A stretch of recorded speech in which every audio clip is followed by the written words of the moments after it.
اللہ تبارک و تعالی نے ہمیں آخری نبی کی آخری امت بنایا ہے۔ نبی مکرم صلی اللہ علیہ وسلم انبیاء کے سلسلے کی آخری کڑی ہیں۔ آپ خاتم الرسل بن کے آئے ہیں۔ جس دین کا آغاز اللہ تعالیٰ نے آدم علیہ السلام سے کیا تھا، اس کی تکمیل محمد علیہ السلام پر آ کر ہوئی ہے۔ اللہ تعالیٰ نے آقا نامدار محمد کریم صلی اللہ علیہ وسلم کو جہاں بہت ساری دیگر خصوصیات عطا فرمائی ہیں، وہاں ایک خوبی بہت بڑی یہ بھی ہے کہ آپ کی نبوت کا سکہ اب قیامت تک کے لیے باقی رہے گا۔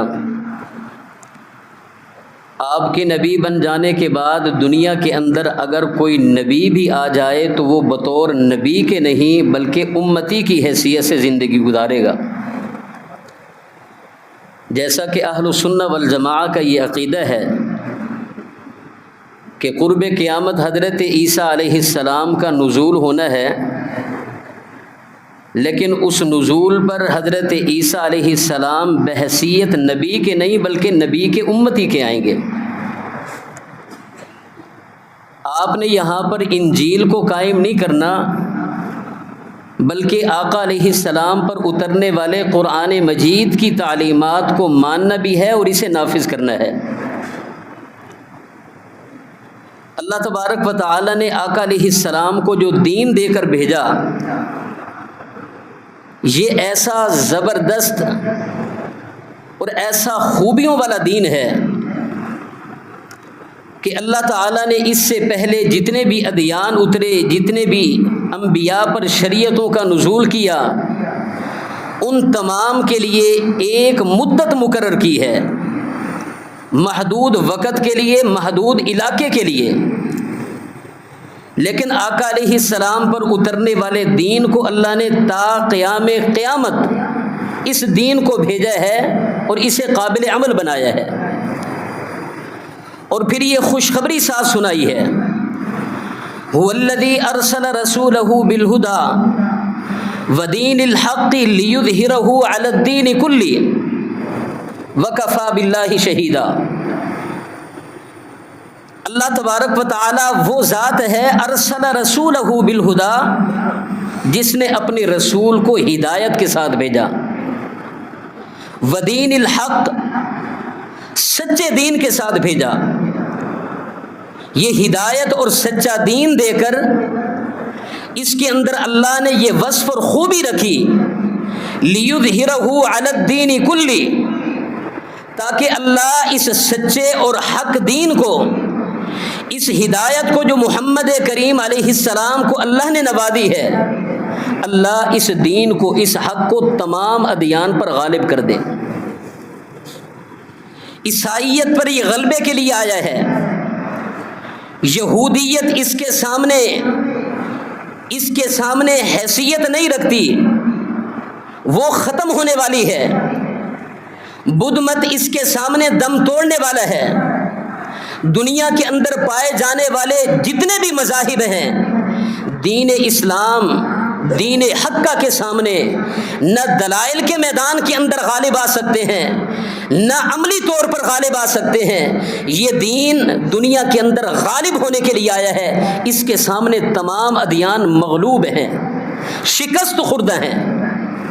کیونکہ اللہ تبارک و تعالی نے ان کو باقی رکھنا ہی نہیں تھا۔ وہ مخصوص ٹائم کے لیے، محدود علاقے کے لیے تھے، ان کے اندر اب حفاظت والا معاملہ رہا ہی نہیں۔ اس میں انسانیت کی طرف سے بہت زیادہ ملاوٹیں کی گئیں۔ اگر معیاری اور سچا اور کھرا دین کوئی ہے دنیا کے اندر تو وہ ہے جو محمد کریم صلی اللہ علیہ وسلم پر اللہ نے اس حیثیت سے اتارا کہ قیامت تک اس کو باقی رکھنا ہے اور تمام ادیان پر اس کو غالب کرنا ہے۔ محترم بھائیو، یہ دین جو محمد کریم صلی اللہ علیہ وسلم لے کے آئے، جس کا آپ اور میں نام لینے والے ہیں، یہ دین دنیا کے اندر غالب ہونے کے لیے آیا ہے، تمام ادیان پر غلبہ پانے کے لیے آیا ہے۔ بات یہ پیش کرنا مقصود ہے کہ اس دین کا غلبہ کوئی خلائی مخلوق آ کر نہیں کرنے والی، آسمان سے فرشتے اتر کر اس دین کو غالب کرنے والے نہیں ہیں،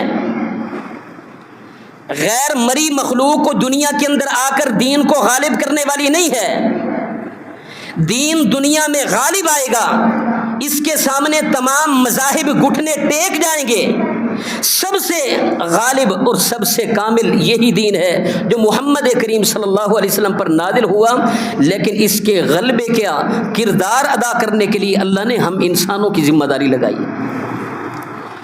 انسانوں میں سے سب سے اولین وہ انسان مخاطب ہیں جن کو محمد کریم صلی اللہ علیہ وسلم کی صحبت کے لیے، آپ کی شاگردی کے لیے، دین کی حفاظت کے لیے، اس کے غلبے کے لیے، اس کی نشر و اشاعت کے لیے خالق کائنات نے جن کا خود چناؤ کیے ہے۔ قل الحمد للہ وسلام علی عبادہ الذین اصطفیٰ، اللہ کی تعریف بیان کریں کہ اس ذات نے تمہاری صحبت کے لیے، تمہاری شاگردی کے لیے لوگوں کا چناؤ کیا ہے۔ ابن مسعود رضی اللہ تعالیٰ عنہ فرمایا کرتے تھے، اللہ نے اپنی مخلوق کے دلوں کو چیک کیا، سب سے معیاری دل، سب سے زیادہ تقوی والا، سب سے زیادہ اللہ کی شریعت کو سنبھالنے والا، اللہ کے ساتھ تعلق مضبوط رکھنے والا معیاری دل اگر کوئی پایا ہے تو فرمایا وہ محمد کریم صلی اللہ علیہ وسلم کا دل پایا، سب سے اعلیٰ آپ کو پا کر منصب رسالت پر آپ کو فائز کر دیا۔ پھر اللہ نے محمد کریم صلی اللہ علیہ وسلم کی صحبت کے لیے، آپ کی یاری کے لیے، آپ کے ساتھ وفاداری کے لیے، دین کو سنبھالنے کے لیے، اس کی نشر و اشاعت کے لیے، اس کو آگے منتقل کرنے کے لیے اللہ نے پھر سے اپنی مخلوق کے دلوں کو چیک کیا۔ سب سے معیاری دل جن لوگوں کے پائے، اللہ تعالیٰ نے ان کا انتخاب کر کے محمد علیہ السلام کے صحابہ اور آپ کے شاگرد بنا دیے۔ دین دنیا میں غالب آئے گا، لیکن اس کے غلبے کی ذمہ داری اللہ نے بندوں کے کندھوں پر ڈالی ہے، اور سب سے پہلے ذمہ دار اس کے محمد کریم صلی اللہ علیہ وسلم کے بعد آپ کے صحابہ ہیں۔ محترم بھائیوں، اس دین کے غلبے کے لیے، اس تحریک کو کامیاب کرنے کے لیے اگر صحابہ اکرام کی اولین ذمہ داری ہے تو اس ذمہ داری کو اس وقت تک ادا کرنا ممکن ہی نہیں ہے جب تک کہ ان نبی علیہ السلام کے شاگردوں کے آپس کے تعلقات درست نہ ہوں، جب تک ان کے دل کینے سے، حسد سے، بغض سے، دنیاوی مفادات سے، خود غرضیوں سے ان کے دل اگر پاک نہیں ہوں گے، رب لا یزال کی قسم یہ ممکن ہی نہیں کہ ایسے بدتینت لوگوں کے ذریعے اللہ تبارک و تعالی اس طرح کی مضبوط تحریک چلا کے دین کو غالب کرے۔ یہ بہت بڑی خامی ہے، دین کے غلبے کی تحریک میں بہت بڑی رکاوٹ ہے کہ اس تحریک کے اندر جو افراد شامل ہوں ان کے دلوں کے اندر کھوٹ ہو، ان کے دلوں کے اندر کینہ، حسد، بغض ہو، ان کے دلوں کے اندر آپس کی نفرتیں اور کدورتیں ہوں، بات بات پر لڑنے والے ہوں، مفادات پر نظر رکھنے والے ہوں، خود غرض ہوں، نعوذ باللہ، لالچی ہوں، طمع پرست ہوں، ایسی بری صفات والے لوگ دین کے غلبے کی تحریک میں اپنا کردار ادا نہیں کر سکتے۔ ہم اپنی مثال دیکھ لیں، آج یہ ساری خامیاں ہمارے اندر موجود ہیں، اس لیے ہم سے وہ کام دین کی خدمت کا نہیں ہو رہا جو نبی علیہ السلام کے چنے ہوئے شاگردوں سے اللہ تعالیٰ نے دین کا کام لیا۔ اور خالق کائنات نے اس چیز کو واضح طور پر بیان کیا کہ تمہارے اندر نفرتیں تھیں، تمہارے اندر دوریاں تھیں، دلوں کے اندر میل بھرا ہوا تھا، بات بات پہ لڑائی جھگڑے کو ترجیح دینے والے تھے، ماحول کو تم نے انتہائی گندا کیا ہوا تھا۔ وَاذْكُرُوا نِعْمَةَ اللَّهِ عَلَيْكُمْ، اللہ کی نعمت کو یاد کرو۔ اِذْ كُنْتُمْ أَعْدَاءَ، جب تم آپس میں دشمنی رکھنے والے تھے، بات بات پہ لڑائی 50 سال تک چلی جاتی تھی، گھوڑا دوڑانے پہ لڑائی، پانی پلانے پہ لڑائی، نصف صدی تک یہ لڑائی طوالت اختیار کر جاتی تھی۔ اللہ تبارک و تعالی نے اس دین کی برکت سے، محمد علیہ السلام کی شاگردی کی برکت سے، آپ کی صحبت میں دینے کے لیے، دین کی حفاظت اور نشر و اشاعت کے لیے صحابہ اکرام کے دلوں کو ایسا صاف کیا، فرمایا وَاذْكُرُوا نعمت اللہ، اس نعمت کو بھی یاد کرو، اذ کنتم اعداء، جب تم دشمن تھے، جب تمہارے دل صاف نہیں تھے، فَأَلَّفَ بَيْنَ قُلُوبِكُمْ، اس نے تمہارے دلوں کے اندر الفت ڈال دی، پیار اور محبت پیدا کر دیا، کھوٹ دلوں سے نکال دی، کینہ بغض عداوت لڑائی جھگڑے کی کیفیات ختم کر دی، فَأَلَّفَ بَيْنَ قُلُوبِكُمْ فَأَصْبَحْتُمْ بِنِعْمَتِهِ إِخْوَانًا، یہ رب کی گواہی ہے، اللہ کے قرآن کی گواہی ہے، رب نے تمہارے دلوں کے اندر الفت ڈالی، اس کا نتیجہ یہ نکلا کہ تم آپس کے اندر صحیح معنوں میں بھائی بھائی بن گئے۔ فَأَصْبَحْتُمْ بِنِعْمَتِهِ إِخْوَانًا، اس آیت کا مصداق کون لوگ ہیں؟ ذرا ان کا نام لے کے تو بتائیں۔ کیا صرف 5 تن پاک یہی مراد ہے اس سے؟ انہوں نے صرف دین کی نشر و اشاعت کا، تبلیغ کا ذمہ لیا تھا؟ نعوذ باللہ، نبی علیہ السلام کی زندگی بھر جن لوگوں کے لیے محنت ہوتی رہی، کیا ان کا اس کے اندر کوئی حصہ نہیں ہے؟ فَأَلَّفَ بَيْنَ قُلُوبِكُمْ فَأَصْبَحْتُمْ بِنِعْمَتِهِ إِخْوَانًا، اللہ نے دلوں کو جوڑ دیا،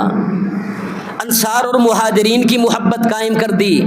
اوس اور خزرج کی دشمنیاں ختم ہو گئیں، غریب اور امیر کا فرق ختم ہو گیا، گورے اور سیاہ کا فرق ختم ہو گیا، عربی اجمی کا فرق ختم ہو گیا، سارے کے سارے اب ایک دوسرے کو ایمان کے رشتے سے دیکھتے ہیں، ایمانی اعتبار سے ایک لڑی کے اندر پروئے ہوئے ہیں۔ اب ان کے سامنے قیمتی وہ ہے جو ایمان قبول کرنے والا ہے، ان کے سامنے حیثیت والا، محبت کے لائق وہ ہے جو دین کو اپنے سینے سے لگانے والا ہے۔ حقیقی خونی رشتوں کی ان کے سامنے کوئی حیثیت نہیں تھی۔ فَأَلَّفَ بَيْنَ قُلُوبِكُمْ فَأَصْبَحْتُمْ بِنِعْمَتِهِ إِخْوَانًا، اور یہ کام خالصتاً اللہ نے کیا ہے، دلوں کو رب نے جوڑا ہے، محمد کریم صلی اللہ علیہ وسلم کو رب نے توفیق دی ہے۔ اللہ تعالیٰ اس بات کا خود اظہار کرتے ہیں کہ اللہ نے ان کے دلوں کو آپس میں جوڑ دیا۔ ما الفت بین قلوبہم ولکن اللہ الف بینہم، آپ نے ان کے دلوں کے اندر الفت نہیں ڈالی۔ یہ جو دیوانہ وار پروانوں کی طرح آپ کے اوپر گرتے ہیں، آپ کے لیے جان نچھاور کرتے ہیں، اشارہ ابرو پہ جان کٹوانا اعزاز سمجھتے ہیں، یہ جو پروانہ وار آپ کے ارد گرد ہیں، یہ اللہ کی خاص مہربانی ہے، اس نے آپ کی تربیت کی ہے، آپ کو نرم بنایا، آپ کو خوش اخلاق بنایا، اوصاف حمیدہ کا آپ کو مالک بنایا، آپ کے منہ سے نرم بات، میٹھی بات نکلتی ہے، یہ ساری عنایات رب کی ہیں۔ اللہ نے یہ سارے اوصاف، یہ میدان ہموار کیے، اللہ نے یہ تمہید باندھی ہے، اس کے نتیجے میں صحابہ کے دلوں کے اندر محبت پیدا ہوئی۔ ولیکن اللہ الف بینہم، رب نے ان کے دلوں کے اندر محبت پیدا کی ہے۔ یہ ساری بیس بن رہی ہے دین کو سنبھالنے کے لیے، دین کو دنیا میں غالب کرنے کے لیے، اس کی حفاظت نشر و اشاعت کے لیے اللہ تبارک و تعالی صحابہ کے دلوں کو آپس کے اندر جوڑ رہے ہیں، نفرتیں ختم کر دی ہیں،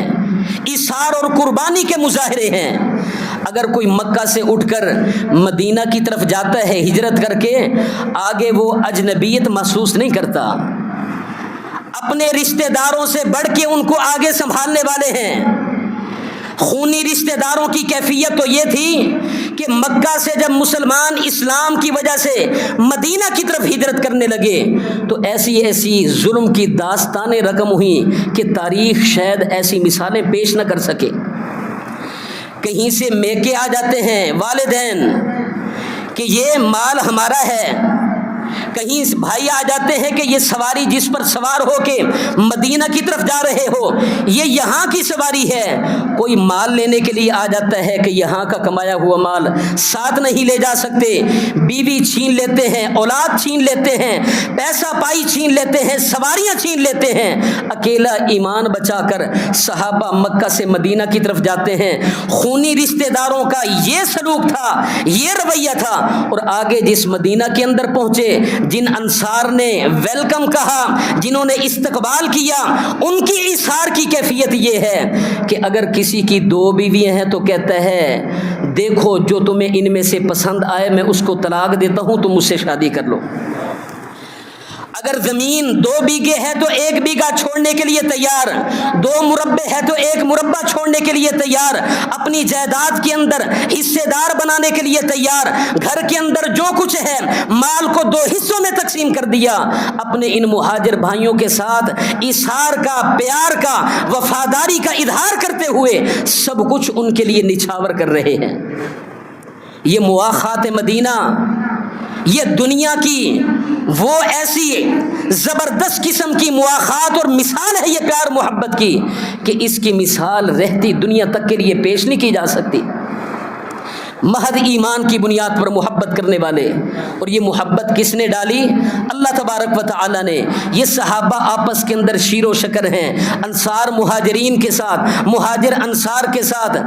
اوس خزرج کے آپس کے اندر پیار محبت کرنے والے، صحابہ اکرام نبی علیہ السلام کے خاندان کے ساتھ محبت کرنے والے، اور نبی علیہ السلام کے خاندان سے محبت کیوں نہ کریں؟ عام لوگوں کے ساتھ، ایمانداروں کے ساتھ محبت کرنے کی فضیلت اپنی جگہ، لیکن نبی علیہ السلام کے اہل کے ساتھ، اہل بیت کے ساتھ آقا علیہ السلام خود محبت کا معیار پیش کر رہے ہیں۔ فرمایا میرے اہل بیت کے بارے میں اللہ سے خاص طور پہ ڈرنا، ان کی حق تلفی نہ کرنا، ناروا سلوک نہ کرنا۔ فرمایا اہل بیت سے نفرت کرنے والا جنت کے اندر داخل نہیں ہو سکتا۔ وہ صحابہ جو نبی کے کہنے پر آپس کی دشمنیاں بھول گئے، اوس اور خزرج کی عداوتیں ختم ہو گئیں، مکیوں کی اور مدنیوں کی آپس کے اندر نفرتیں ختم ہو گئیں، انصار اور مہاجرین شیر و شکر ہو گئے، جو نبی کے اشاروں پر اس طرح محبت کی داستانیں رقم کرنے والے، جن کی محبت کی گواہیاں رب قرآن کے اندر دے کہ ان کے دلوں میں محبت ہے، لیکن اس میں آپ کا کمال نہیں ہے، ولیکن اللہ الف بین قلوبہم، اللہ نے ان کے دلوں کے اندر محبت ڈال دی۔ پھر رب بطور احسان کے صحابہ کو یہ یاد دلاتے ہیں وذکروا نعمت اللہ، اس اللہ کی نعمت کو تم یاد تو کرو، اذ کنتم اعداء، جب تم دشمن تھے، فالف بین قلوبکم، رب نے الفت ڈال دی، فاصبحتم بنعمتہ اخوانا، تم آپس کے اندر بھائی بھائی بن گئے۔ تاریخ بھی مثال پیش کر رہی ہے، قرآن کی نصوص بھی واضح کر رہی ہیں کہ نبی کے ساتھ کھڑے ہونے والے آپس میں شیر و شکر تھے۔ اور پھر جہاں رب نے یہ فرمایا یہ دین دنیا میں غالب ہونے کے لیے آیا، کردار بندوں نے ادا کرنا ہے، اس کردار کے اندر سب سے بڑا کردار یہ ہونا چاہیے کہ آپس میں تم شیر و شکر ہو جاؤ۔ جو دین کے ساتھ محبت کرنے والے ہیں یہ آپس میں محبت کرنے والے بن جائیں، جو دین کا انکار کرنے والے ہیں وہ تمہاری نگاہوں کے اندر سب سے زیادہ ناپسندیدہ ہوں۔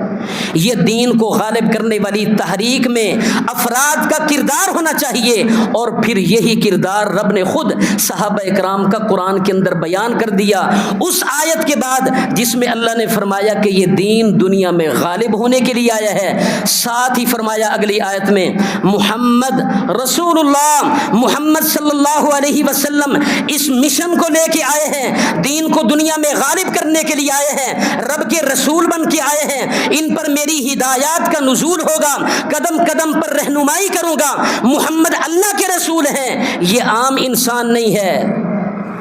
اور پھر دین کو غالب کرنے والوں کا کردار کیا پیش کیا؟ فرمایا والذین معہ، یہ محمد جو اللہ کے رسول بن کے آئے، انہوں نے جن کو دعوت دی، جن کو اپنے ساتھ ملایا، دین کے غلبے کی تحریک کے اندر جو ان کے پشتیبان بنے، رب نے ان کی گواہی دی والذین معہ اشداء علی الکفار رحماء بینہم، ہاں یہ محمد علیہ السلام کے ساتھ کھڑے ہونے والے ابو بکر ہوں، عمر عمر ہوں، عثمان و علی ہوں، طلحہ و زبیر ہوں، سعد و سعید ہوں، عشرہ مبشرہ صحابہ ہوں، بدری ہوں، احد والے ہوں، احزاب والے ہوں، فتح مکہ والے ہوں، بیت رضوان والے ہوں، صلح حدیبیہ والے ہوں، نبی علیہ السلام کے دنیا سے رخصت ہونے تک جتنے بھی صحابہ ہیں، رب نے ان کا یہ کردار پیش کیا۔ والذین معہ، جو اس نبی کے ساتھ ہیں ان کی یہ پہچان ہے، اشداء علی الکفار، یہ کفار کے خلاف شدید ہیں، یہ آہنی دیوار ہیں، یہ لوہے کا مکہ ہے، یہ مضبوط پنجہ ہے، یہ مد مقابل اسلام کے دشمن کو، اسلام کے حریف کو اس کی طاقت کی بنیاد پر اس سے خوف زدہ ہو کر پیچھے ہٹنے والے نہیں ہیں، دبنے والے نہیں ہیں، بیٹھنے والے نہیں ہیں۔ یہاں تو معوذ و معاذ اپنا کردار رکھتے ہیں، ابو جہل جیسے نامی گرامی پہلوان کا جا کے مقابلہ کر کے، زمین بوس کر کے، خاک و خون کے اندر تڑپا کے محمد علیہ السلام سے داد وصول کر رہے ہیں۔ معوذ کہتے ہیں میں نے اللہ کے دشمن کو تڑپایا، معاذ کہتا ہے میں نے تڑپایا۔ اشداء علی الکفار، کفار کے خلاف یہ شدید ہیں کیونکہ ان کے پاس ایمان کی مضبوط دولت ہے۔ رحماء بینہم، رب گواہی دیتا ہے کہ محمد علیہ السلام کے ساتھ کھڑے ہونے والے آپس کے اندر شیر و شکر ہیں، محبت کرنے والے ہیں۔ اور یہ اس آیت کے بعد ذکر کیا جس میں فرمایا کہ دین غالب ہوگا، یعنی دین کے غلبے کی تحریک کے اندر کھڑے ہونے والوں کا یہ کردار ہے۔ پھر رب نے کردار بیان کر کے فرمایا رحماء بینہم تراہم رکعا سجدا یبتغون فضلا من اللہ ورضوانا، ان کی آپس کے اندر رحیمی کریمی، یہ پیار و محبت یہ رب کے ساتھ تعلق کی بنیاد پر ہے۔ ایسا نہیں ہے کہ یہ مفاد پرست ہوں، دنیا کے لالچی ہوں، اس کے پیچھے جھوٹی محبتوں کا اظہار کرنے والے ہوں، نہیں، یہ رب کے ساتھ تعلق مضبوط رکھتے ہیں، یہ رکوع کے اندر کھڑے ہوتے ہیں، سجدوں میں گرے ہوئے نظر آتے ہیں، ماتھے رگڑتے ہیں، زمین بوس ہوتے ہیں، رب کے سامنے اپنے آپ کو جھکاتے ہیں۔ چاہتے کیا ہیں؟ دنیا کا مال و متاع نہیں، کر و فر نہیں، دنیا کا عہدہ نہیں، سلطنت حکومت نہیں، دنیا کا مال و متاع جاہ و جلال نہیں، یبتغون فضلا من ربہم ورضوانا، یہ اپنے رب کی خوشنودی اور اس کا خاص فضل چاہتے ہیں۔ یہ رب ان کی گواہیاں دیتا ہے۔ اور آج ان اصحاب محمد کے بارے میں کوئی بدبخت کھڑا ہو کر جھوٹی روایات، جھوٹے راویوں کی باتوں پر اور تاریخی کتابوں پر جن کا نہ کوئی سر ہے نہ کوئی پاؤں ہے، نہ کوئی ان کی سند ہے نہ کچھ، بے سند باتوں کو لے کر ان قدوسی صفت لوگوں کے اوپر زبان درازی کرنے کی کوشش کرے اور پھر یہ محاذ بنائے کہ یہ جو صحابہ تھے نا، جن کو صحابہ کہا جاتا ہے، کہتے ہیں کہ یہ تو اہل بیت کے دشمن تھے۔ رب جن کی محبتوں کی گواہی دے کہ یہ محبتیں کرنے والے ہیں، ان کے متعلق جھوٹی روایات کی بنیاد پر یہ معاشرے کے اندر زہر پھیلانے کی کوشش کی جائے کہ صحابہ الگ چیز ہیں، اہل بیت الگ چیز ہیں۔ ان کے درمیان اتنی بڑی فصیل قائم کر دی گئی کہ یا تم صحابہ کا نام لو یا تم اہل بیت کا نام لو۔ جو صحابہ کا نام لیتے ہیں، اہل بیت کا اس کو دشمن قرار دے کر نعوذ باللہ اس کو جہنمی قرار دیا جاتا ہے، اسے اہل بیت کا دشمن قرار دیا جاتا ہے، اور جو اس طرف آتا ہے وہ صحابہ اکرام سے اپنی محبتوں کے ہاتھ دھو بیٹھتا ہے۔ یہ دو گروہ ان تاریخی کتابوں کی بنیاد پہ مارد وجود میں آئے۔ ان کے پیچھے نہ قرآن کی کوئی نص ہے، نہ نبی علیہ السلام کا فرمان کوئی موجود ہے۔ رب کا فرمان ان لوگوں کے دلوں کی صفائیوں کو پیش کرتا ہے۔ محض تاریخی باتوں کی بنیاد پر ان کے دو گروہ بنا دیے گئے۔ یا تم صحابہ کو مانو، ان کا نام لیتے ہو تو پھر اہل بیت سے تمہارا کوئی تعلق نہیں، اگر اہل بیت سے تعلق جوڑتے ہو تو پھر ان کو گالیاں دینا ہوگی۔ ابو بکر کو نعوذ باللہ جہنمی کہنا ہوگا، عمر کو جہنم تک پہنچانا ہوگا، عثمان کو دین سے دستبردار قرار دینا ہوگا۔ نعوذ باللہ اس قدر کفریہ شرکیہ نظریات اور عقائد کام کر دیے گئے۔ ان تاریخی کتابوں کی بنیاد پہ دو گروہ یہ مارد وجود میں آئے۔ ایک کا نام نواسب ہے، جو صحابہ سے محبت کا اظہار کرتے ہیں اور اہل بیت کے ساتھ نفرتوں کا اظہار،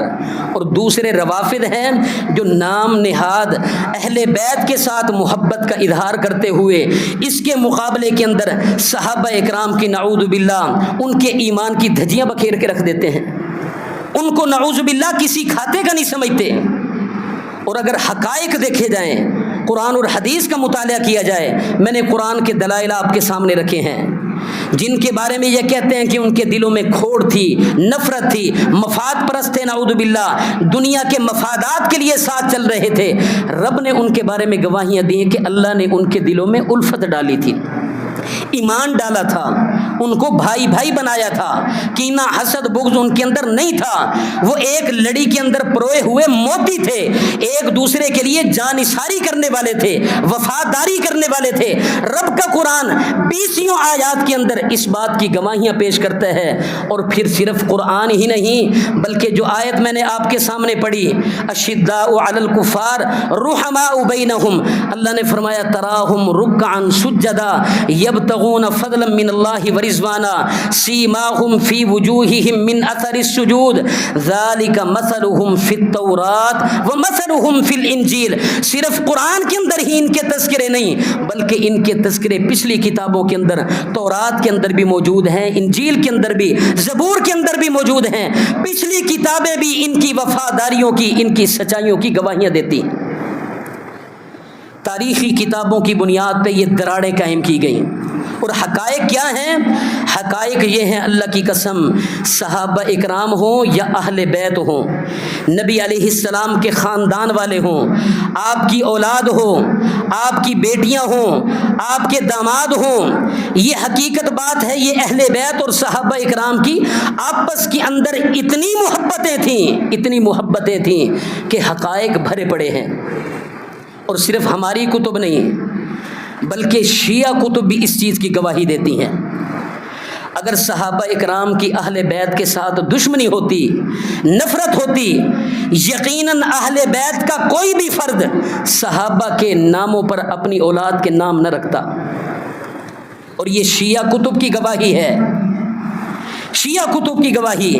مشہور شیعہ مورخ یعقوبی لکھتا ہے اپنی کتاب کے اندر کہ حضرت علی رضی اللہ تعالیٰ عنہ کی نرینہ اولاد 14 تھی، 14 بیٹے تھے حضرت علی رضی اللہ تعالیٰ عنہ کے۔ ان بیٹوں کے نام گنواتے ہوئے کہتا ہے کہ ایک بیٹے کا نام ابو بکر بھی تھا۔ اگر ابو بکر کی حضرت علی سے اہل بیت سے دشمنی ہے تو علی المرتضیٰ نے اپنے دشمن کے نام پر اپنے بیٹے کا نام کیوں رکھا؟ یہ محبت کی علامت ہے، اور محبت بھی اخیر درجے کی۔ ابو بکر صدیق کا نام کیوں رکھا؟ ہم کسی کا نام کیوں رکھتے ہیں اپنی اولاد کا؟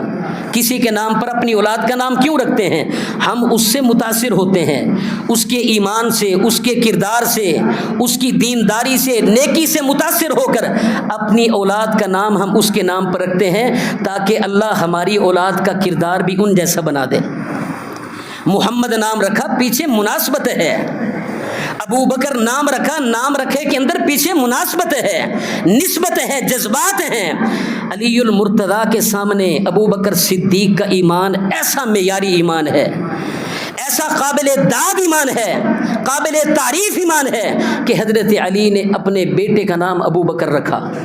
اور پھر صرف حضرت علی کی بات نہیں، یہ بھی شیعہ کتاب کا حوالہ، شیعہ مورخ لکھتا ہے کہ حضرت حسن رضی اللہ تعالیٰ کے نرینہ اولاد 8 تھیں،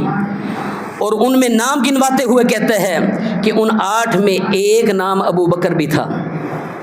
باپ بھی ابو بکر کو معیاری سمجھنے والا، محبت کرنے والا، اور پھر آگے بیٹا حسن وہ بھی ابو بکر صدیق رضی اللہ تعالیٰ کو معیاری سمجھنے والا، ان سے محبت کرنے والا، اپنے بیٹے کا نام ابو بکر رکھا۔ اور پھر یہیں تک بس نہیں، آگے حضرت حسین رضی اللہ تعالیٰ کی اولاد ہے، ان میں 3 بچے جو میدان کربلا کے اندر شہید ہوئے، ان میں سے ایک بیٹے کا نام ابو بکر بھی ہے۔ اور کربلا، شہدائے کربلا کی آپ لسٹ اٹھا کے دیکھیں، چاہے نیٹ سے اٹھا لیں، ان کی کتابوں سے اٹھا لیں، آپ کو حضرت علی کا، حضرت حسن کا، حضرت حسین کا بیٹا ابو بکر نامی، عثمان نامی ان کے اندر نظر آئے گا۔ شہدائے کربلا کے اندر ابو بکر اور عثمان نمایاں نام ہے۔ ان کے ناموں کو کیوں چھپایا جاتا ہے؟ تاکہ یہ جو دکانداری ہے، یہ جو جھوٹی دکانداری اور صحابہ اور اہل بیت کے درمیان دو دشمنی کا ماحول بنایا ہوا ہے، تاکہ اس کو کوئی جھوٹا نہ کر سکے۔ حقائق کے دیکھو تو اللہ کی قسم ان کی آپس کے اندر محبتیں تھیں۔ اسی طرح ان کا ایک امام ہے موسیٰ کاظم رحمۃ اللہ علیہ، ان کی ایک بیٹی کا نام عائشہ ہے۔ اگر عائشہ نعوذ باللہ اتنی گندی تھی تو پھر اپنے 12 اماموں میں سے ایک امام کی بیٹی کا نام عائشہ ماننے سے انکار کر دو۔ موسیٰ کاظم نے اپنی بیٹی کا نام عائشہ رکھا، تو یہ محترم بھائیوں، صحابہ اکرام کے نام پر اہل بیت کا اپنے بچوں کے نام رکھنا، یہ اس بات کی واضح دلیل ہے کہ ان کی آپس کے اندر بڑی محبتیں ہوا کرتی تھیں، بڑا پیار ہوا کرتا تھا، اور اس پیار کا بڑا اظہار کیا کرتے تھے۔ ابو بکر صدیق رضی اللہ تعالیٰ عنہ فرماتے ہیں، مجھے اپنے رشتہ داروں کے ساتھ احسان کرتے ہوئے، ہمدردی کرتے ہوئے اتنا خوشی نہیں ہوتی، میں اتنا اس کو ثواب نہیں سمجھتا جتنا کہ نبی کریم صلی اللہ علیہ وسلم کے اہل بیت کے ساتھ حسن سلوک کو، ان کے ساتھ تعامل کو، جتنا میں ثواب اور نیکی کا کام سمجھتا ہوں۔ حضرت ابو بکر صدیق رضی اللہ عنہ کہا کرتے تھے، بخاری شریف کے اندر موجود ہے کہ محمد علیہ السلام کے منہ کی وجہ سے آپ کی لاج رکھتے ہوئے اہل بیت کے ساتھ محبتوں کا اظہار کیا کرو۔ یہ حضرت ابو بکر صدیق کی حضرت علی کے ساتھ محبت کی مثال ہے۔ ایک دفعہ حضرت حسن حضرت علی المرتضیٰ کے ساتھ سفر کر رہے ہیں، جا رہے ہیں، ابو بکر صدیق مل گئے، حضرت حسن کو پکڑا، چوما، اپنے کندھوں پہ بٹھایا اور پھر کہا فدا کا ابی و امی، تیرے اوپر میرے ماں باپ قربان ہوں۔ اور آگے فرماتے ہیں، اے حسن، تیری شکل نبی کریم صلی اللہ علیہ وسلم کے ساتھ زیادہ ملتی ہے، حضرت علی کے ساتھ نہیں ملتی۔ حضرت علی رضی اللہ تعالیٰ یہ بات سن کر مسکرا دیے۔ یہ محبتوں کے اظہار ہیں، یہ نفرتوں کے اظہار ہیں۔ حضرت عمر رضی اللہ تعالیٰ فرماتے ہیں، یہ پیار اور محبت ہے اہل بیت کے ساتھ۔ حضرت عمر رضی اللہ تعالیٰ فرماتے ہیں کہ میں حضرت عباس رضی اللہ تعالیٰ کے مسلمان ہونے پر اتنا خوش ہوا کہ اگر میرا باپ خطاب بھی مسلمان ہوتا تو میں اتنا خوش نہ ہوتا۔ وجہ کیا ہے؟ وجہ یہ ہے کہ نبی کریم صلی اللہ علیہ وسلم کو میں دیکھتا ہوں، حضرت عباس کے مسلمان ہونے پر ان کو اتنی خوشی ہوئی ہے کہ اتنی خوشی میرے باپ خطاب کے مومن ہونے پر بھی نہ ہوتی۔ یہ محبت نہیں ہے تو کیا ہے؟ یہ نفرتیں نہیں ہیں، یہ محبتوں کا اظہار ہے۔ اور پھر علی المرتضیٰ کی حضرت علی کے ساتھ، حضرت عمر کے ساتھ محبت دیکھیں، ان کے ایمان کو کس قدر معیاری سمجھتے ہیں۔ حضرت علی رضی اللہ تعالیٰ عنہ، حضرت عبداللہ ابن عباس رضی اللہ تعالیٰ عنہ فرماتے ہیں، صحیح سند کے ساتھ روایت موجود ہے، جب عمر فاروق رضی اللہ تعالیٰ عنہ شہید ہو گئے، آپ کی میت پڑی تھی، دیگر ساتھی آ رہے تھے، آپ کے لیے دعائیہ کلمات کہہ رہے تھے، اتنے میں عبداللہ ابن عباس فرماتے ہیں میرے کندھوں پر کسی کا ہاتھ آیا، میں نے مڑ کے دیکھا تو وہ علی المرتضیٰ تھے، آنکھیں پرنم ہیں، اور حضرت علی رضی اللہ تعالیٰ فرما رہے ہیں، اے عمر، تیرے بعد میں کوئی بھی بندہ ایسا نہیں سمجھتا، ایسا معیاری نہیں دیکھتا کہ جس کے ایمان سے متاثر ہو کر میں کہوں کہ میرا ایمان فلاں جیسا ہو اور اسی حالت میں رب سے جا ملوں۔ تیرا ایمان مجھے سب سے اعلیٰ نظر آتا ہے، میری یہ چاہت اور خواہش ہے کہ تیرے ایمان جیسا میرا ایمان ہو اور میں رب سے جا ملوں۔ اور پھر علی رضی اللہ تعالیٰ فرماتے ہیں، مجھے یہ یقین تھا کہ تو اپنے دو ساتھیوں کے ساتھ ضرور جا کے ملے گا، ابو بکر کے ساتھ اور نبی کریم صلی اللہ علیہ وسلم کے ساتھ۔ کیونکہ میں نے نبی علیہ السلام کی زبان اقدس سے کئی دفعہ یہ سنا ہے کہ میں، ابو بکر اور عمر گئے، میں ابو بکر اور عمر آئے، میں ابو بکر اور عمر باہر نکلے، ہم نے یہ کام کیا، جو بھی بات ہوتی اکثر میں نے یہ سنا ہے نبی کریم صلی اللہ علیہ وسلم ابو بکر کا اور عمر کا اپنے ساتھ نام لیا کرتے تھے۔ آقا علیہ السلام کے منہ مبارک سے اس قدر پیار اور محبت کا اظہار مجھے یہ یقین دلا رہا تھا کہ عمر اپنے دونوں ساتھیوں کے ساتھ جا کے سوئے گا، اور آج یہ بات ہم اپنی آنکھوں سے دیکھ رہے ہیں، یہ منظر ہم اپنی آنکھوں سے دیکھ رہے ہیں۔ کہنے والا کہتا ہے کیا ہو گیا جی، ساتھ پڑے ہیں ابو بکر عمر، اس میں کون سی فضیلت والی بات ہے؟ کمال ہے کہ محمد علیہ السلام کی رفاقت مل جائے دنیا کے اندر موت کے بعد بھی، تو یہ کم اعزاز والی بات ہے۔ اللہ اپنے نبی کے دشمنوں کو نبی کے ساتھ سلائے گا۔ یقیناً وہ حبدار تھے، سچی محبت کرنے والے تھے، اس لیے خالق کائنات نے زندگی میں بھی ساتھ رکھا، موت کے بعد بھی، قبروں کے اندر بھی ساتھ رکھا، اور کل قیامت کے دن بھی اللہ تبارک و تعالی نے ساتھ رکھنا ہے۔ یہ محبتوں کا اظہار ہے۔ میں عرض کر رہا تھا صحابہ کرام اور اہل بیت کی آپس کے اندر بڑی محبتیں تھیں، بڑی قربتیں تھیں۔ اس قربت کا اندازہ لگائیں، ایک تو نام رکھے صحابہ اکرام کے ناموں پر، دوسرا ان کے اندر آپس میں بڑی رشتہ داریاں قائم ہوئیں۔ اور یہ دونوں طرح کی کتب، اہل السنہ والجماعہ کی کتب بھی اور شیعہ کتب بھی اس بات کی گواہی دیتی ہیں کہ حضرت ابو بکر صدیق رضی اللہ تعالیٰ عنہ کی شادی حضرت جعفر بن ابی طالب جو حضرت علی رضی اللہ تعالیٰ عنہ کے بھائی ہیں، ان کی شہادت کے بعد ان کی زوجہ حضرت اسماء بنت امیس کے ساتھ ابو بکر صدیق رضی اللہ تعالیٰ عنہ کی شادی ہوئی۔ اگر یہ نفرت تھی تو پھر رشتے قبول کیوں ہوئے؟ یہ شادیاں کیوں ہوئیں؟ پھر ابو بکر صدیق رضی اللہ تعالیٰ عنہ کا اسی بیوی میں سے ایک بیٹا محمد ہے۔ جب ابو بکر صدیق رضی اللہ تعالیٰ عنہ فوت ہوئے اور حضرت اسماء بنت امیس یہ جناب بیوہ ہوئیں، تو پھر انہی کے ساتھ حضرت علی المرتضیٰ نے شادی کی، یعنی اپنی بھابھی کے ساتھ انہوں نے شادی کی۔ اور وہ محمد جو بن ابی بکر ہیں، ابو بکر رضی اللہ تعالیٰ عنہ کے بیٹے حضرت اسماء کے بطن سے ہیں، وہ حضرت حسن و حسین کے ساتھ حضرت علی کی زیر نگرانی تربیت پاتے ہیں، پرورش پاتے ہیں۔ یہ محبتوں کا اظہار نہیں تھا تو اور کیا تھا؟ حضرت عمر رضی اللہ تعالیٰ عنہ، ان کی شادی حضرت علی رضی اللہ تعالیٰ عنہ کی بیٹی ام کلثوم کے ساتھ ہوئی، اور جب شادی ہو گئی، نکاح پاس ہو گیا، رشتہ قبول ہو گیا، تو حضرت عمر رضی اللہ تعالیٰ عنہ بڑے خوشی خوشی آئے اور صحابہ کرام کے سامنے، ساتھیوں کے سامنے کہتے ہیں تم مجھے مبارکباد کیوں نہیں پیش کرتے؟ تم مجھ سے پوچھتے کیوں نہیں ہو کہ میں اتنا خوش کیوں ہوں؟ صحابہ نے پوچھا، ساتھیوں نے پوچھا کیوں خوش ہیں آپ، وجہ کیا ہے؟ کہنے لگے اس طرح میں نے رشتہ مانگا تھا حضرت علی رضی اللہ تعالیٰ سے اور مجھے ام کلثوم کا رشتہ مل گیا، اس طرح میرا اہل بیت کے ساتھ ایسا مضبوط تعلق قائم ہو گیا کہ یہ تعلق کل قیامت کے دن بھی مجھے فائدہ دے گا۔ کیوں فائدہ دے گا؟ حضرت عمر رضی اللہ تعالیٰ فرماتے ہیں کیونکہ میں نے نبی کریم صلی اللہ علیہ وسلم سے سنا تھا کہ دنیا کے اندر جتنے بھی رشتے ہیں کل قیامت کے دن یہ سارے آپس میں ختم ہو جائیں گے، سوائے اس نسب کے، اس رشتے کے جو میری وجہ سے قائم ہے۔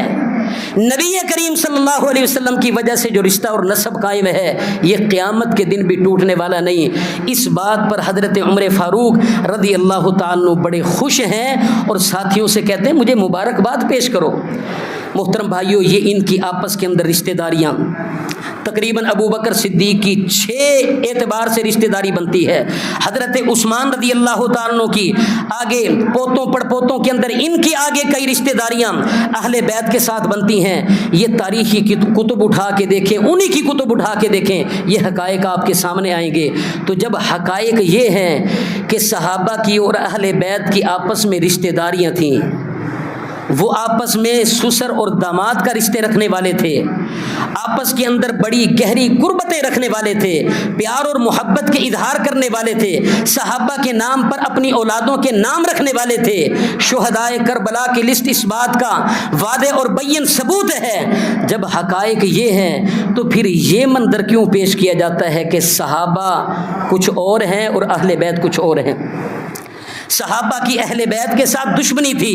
وہ ان کے ساتھ نفرت رکھنے والے تھے، اس بنیاد پہ نعوذ باللہ سب کو جہنمی قرار دیا جاتا ہے، اور کہا جاتا ہے کہ جو اہل بیت کا نام نہیں لیتا، صحابہ کا نام لیتا ہے، نعوذ باللہ ان کا بھی ایمان پلے نہیں ہے۔ تو یہ سارے وہ حقائق ہیں جن کا جان بوجھ کر انکار کیا جا رہا ہے۔ محترم بھائیو، حقائق دیکھنے کی ضرورت ہے، اللہ تبارک و تعالیٰ سے دعا اور توفیق مانگنے کی ضرورت ہے۔ اللہ تعالیٰ ایسی قدوسی صفت لوگوں کے بارے میں ہمیں ذہنوں کے اندر خرافات، نفرتیں پیدا کرنے کی توفیق ہی نہ دے، ان کے خلاف زبان چلانے کی توفیق ہی نہ دے، جن کے کردار کی گواہیاں اللہ تبارک و تعالیٰ نے قرآن کے اندر بیان کی ہیں۔ رہی کچھ بات اس محرم کے حوالے سے، یہ محرم الحرام کا مہینہ، اس کا پہلا عشرہ جاری ہے، اس میں ہم ایک خاص نام سنتے ہیں، امام حسن، امام حسین، امام علی، امام جعفر صادق، یہ جتنے بھی ان کے 12 امام ہیں، ان کے ساتھ وہ امام کا لفظ لگاتے ہیں۔ چلو ان کی زبان سے یہ لفظ نکلے تو کوئی بات نہیں، لیکن عام سنی مسلمان کی زبان سے بھی امام حسن علیہ السلام، امام حسین علیہ السلام، امام فلاں علیہ السلام، یہ جو امام کا لفظ ہے اور علیہ السلام کا لفظ ہے، محترم بھائیوں صرف اس کو آپ لفظی معنی کی حد تک نہ دیکھتے رہیں۔ علیہ السلام کا معنی اس پر سلامتی ہو، بڑا خوبصورت لفظ ہے، ہم ایک دوسرے کے لیے بھی بول سکتے ہیں، صحابہ کے لیے بولا، اہل بیت کے لیے بولا، کوئی بری بات نہیں ہے، لیکن یہاں پہ معاشرے کے اندر جو اس کو متعارف کروایا گیا، اس کے پیچھے ایک گھناؤنا نظریہ ہے، اور وہ نظریہ کیا ہے؟ وہ کہتے ہیں جی ہمارے جو 12 امام ہیں، امام کا درجہ نبی کے برابر ہوتا ہے، جس طرح نبی معصوم عن الخطا ہے، اس کے ذمے کوئی گناہ نہیں، بالکل اسی طرح کہتے ہیں امام بھی معصوم عن الخطا ہے، امام معصومین ہیں، ان کے ذمے کوئی گناہ نہیں۔ تو حضرت علی کا درجہ نبی کے برابر، حسن حسین کا درجہ نبی کے برابر، دیگر ائمہ کا درجہ نبی کے برابر قرار دیتے ہوئے وہ ساتھ امام کا لفظ اس اعتبار سے بولتے ہیں، اور آگے علیہ السلام بھی اس لیے کہتے ہیں چونکہ انبیاء کے لیے یہ اصطلاح ہے، امام بھی انبیاء کی طرح وہ معصوم سمجھتے ہیں، لہذا رضی اللہ عنہم کہنے کی بجائے وہ علیہ السلام کہتے ہیں۔ تو اس چیز سے خاص طور پہ گریز کرنا ہے، امام کا لفظ اس معنی کے اندر استعمال نہیں کرنا۔ دوسری بات، یہ محرم کا پہلا عشرہ چل رہا ہے، نبی کریم صلی اللہ علیہ وسلم نے عاشوراء کا روزہ رکھا ہے۔ آپ مکہ کے اندر بھی یہ روزہ رکھتے رہے، مدینہ کے اندر بھی یہ روزہ رکھتے رہے، بڑے اہتمام کے ساتھ، بلکہ فرض کی حیثیت تھی۔ بعد میں جب رمضان کے روزے فرض ہوئے تو پھر آپ نے اس میں اختیار دیا۔ نبی علیہ السلام 10 محرم الحرام کا روزہ رکھتے تھے، اور فائدہ اس کا یہ بتلایا کہ یکفر السنۃ الماضیہ، یہ گزشتہ 1 سال کے گناہوں کو معاف کرنے کا ذریعہ ہے۔ مدینہ کے اندر صحابہ کرام نے نبی علیہ السلام کو بتلایا، اللہ کے رسول صلی اللہ علیہ وسلم یہ جو روزہ 10 محرم کا ہم رکھتے ہیں، یہ تو یہودی بھی رکھتے ہیں۔ آپ نے فرمایا وہ کیوں رکھتے ہیں؟ یہودیوں سے جب پوچھا تو کہنے لگے اس دن اللہ تعالیٰ نے بنی اسرائیل کو، موسیٰ علیہ السلام کو فرعون سے نجات دی تھی، اس خوشی کے اندر شکرانے کے طور پہ ہم روزہ رکھتے ہیں۔ تو نبی علیہ السلام نے فرمایا موسیٰ تو ہمارے بھائی تھے، ان کی آزادی کی خوشی کے اندر روزہ رکھنا ہمارا زیادہ حق بنتا ہے، لیکن یہود کی مخالفت کرنے کے لیے آقا علیہ السلام فرماتے ہیں اگر میں زندہ رہا آئندہ سال، یعنی اس سال تو موقع گزر گیا، فرمایا اگر میں زندہ رہا آئندہ سال تو لأصومن التاسع، میں 9 کا روزہ رکھوں گا۔ 10 محرم الحرام کو جو روزہ رکھا کرتے تھے، فرماتے ہیں میں 9 کا روزہ رکھوں گا تاکہ یہود کی مخالفت ہو۔ یہاں باقی باتیں کرنے سے پہلے یہ بات ضرور پیش نظر رکھی جائے کہ یہود اللہ کی نگاہ کے اندر اتنے غلیظ ہیں، اتنے ملعون ہیں، اتنے مغضوب ہیں، رب کی پھٹکار پڑی ہے، لعنتیں پڑی ہیں،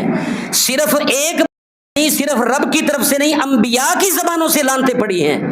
اور نماز کی ہر رکعت کے اندر ہم رب سے کہتے ہیں غیر المغضوب علیہم ولا الضالین، ان یہودیوں بدبختوں غضب کے مارے ہوئے لوگوں کی طرح یا اللہ ہمیں نہ بنانا، رب سے ہم دعا کرتے ہیں۔ تو یہ جو رب کے غضب کے مارے ہوئے ہیں، نبی کریم صلی اللہ علیہ وسلم نے نیکی کے معاملات میں بھی ان کی مخالفت کا حکم دیا ہے۔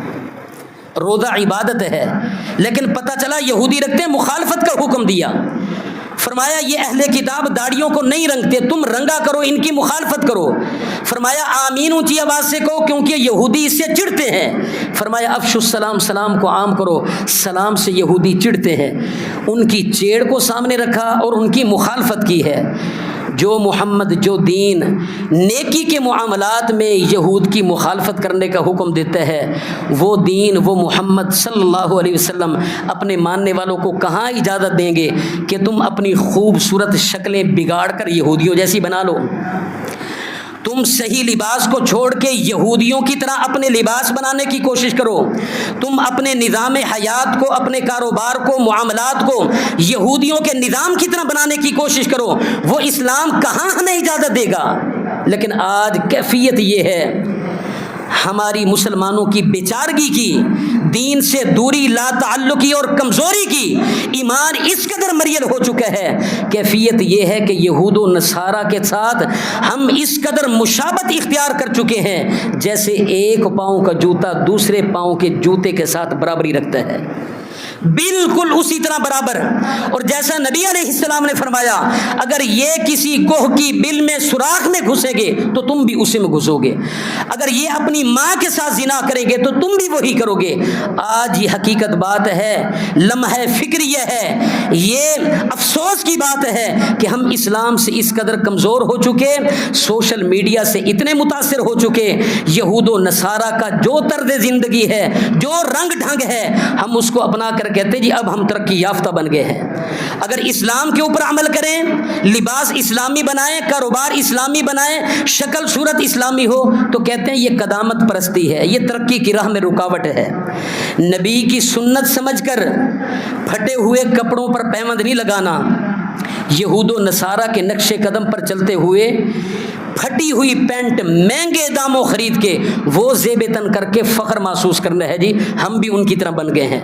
تو محترم بھائیوں، ہمیں اپنے نظریات تبدیل کرنے ہیں، سوچ کا سفلاپن ختم کرنا ہے، ہمارے اندر انتہائی گراؤ ہے۔ رب نے جو ہمیں نظام حیات دیا، جو دین اسلام دیا، یہ سب سے بلند ہے، اس کے ساتھ جو مخلص ہو جاتا ہے اللہ کی قسم دنیا کا سب سے بڑا ترقی یافتہ بن جاتا ہے۔ آج ترقی یافتہ قومیں محمد کریم صلی اللہ علیہ وسلم کی زندگی کو فالو کر رہی ہیں، صرف اسلام ایمان نہیں لاتی، باقی ہر معاملے میں نبی علیہ السلام کی رہنمائی لے رہی ہیں۔ وہ ہمارے نبی سے سب کچھ سیکھ کے دنیا کے ترقی یافتہ بن گئے، ہم اسی نبی کو چھوڑ کر آج اللہ کی قسم غلامی کا اور محکومی کا شکار ہیں۔ تو میں عرض کر رہا تھا روزے کے متعلق، روزے میں نبی علیہ السلام نے یہود کی مخالفت کا حکم دیا، تو اس لیے فرمایا میں اگر زندہ رہا تو 9 کا روزہ رکھوں گا۔ اب روزہ 9 کا رکھنا ہے یا 9-10 کا رکھنا ہے، تو اس حوالے سے بڑے بڑے علماء کے یہ 2 موقف سامنے آئے ہیں۔ ایک موقف یہ ہے کہ صرف 9 کا روزہ رکھا جائے، کیونکہ نبی علیہ السلام نے عاشورہ والا روزہ فرمایا میں زندہ رہا تو اگلے سال 9 کا رکھوں گا، تو صرف 9 کا ہی رکھا جائے، جو ثواب 10 کا ملنا تھا وہی 9 کے روزے کے ساتھ مل جائے گا۔ اور دوسرا موقف علماء کا یہ ہے کہ 10 کا تو چونکہ رکھنا ہی رکھنا تھا، مخالفت کے لیے نبی علیہ السلام نے 9 کے روزے کا کہا، تو لہذا 9 اور 10 کا رکھا جائے۔ یہ دونوں طرح کا موقف موجود ہے، جس بندے کا جہاں دل مطمئن ہوتا ہے، ہر بندہ اپنی تسلی اپنے اطمینان کا مکلف ہے، زبردستی اور جبر کی بات نہیں، نیک نیتی کے ساتھ انشاءاللہ 9 کا روزہ رکھیں گے تو انشاءاللہ اجر ملے گا پورا۔ 9-10 کا اگر روزہ رکھا جاتا ہے تو انشاءاللہ اللہ اس کے اندر بھی خیر و برکت ڈالے گا۔ دوسری بات یہ ہے یہ پورا محرم الحرام کا مہینہ، فرمایا شہر اللہ المحرم، یہ اللہ کا مہینہ محرم ہے۔ افضل الصیام بعد رمضان شہر اللہ المحرم، ماہ رمضان کے بعد سب سے افضل ترین روزے محرم الحرام کے ہیں، تو اس اعتبار سے بھی کثرت سے روزے رکھے جائیں۔ اللہ تبارک و تعالی عمل کرنے کی توفیق عطا فرمائے۔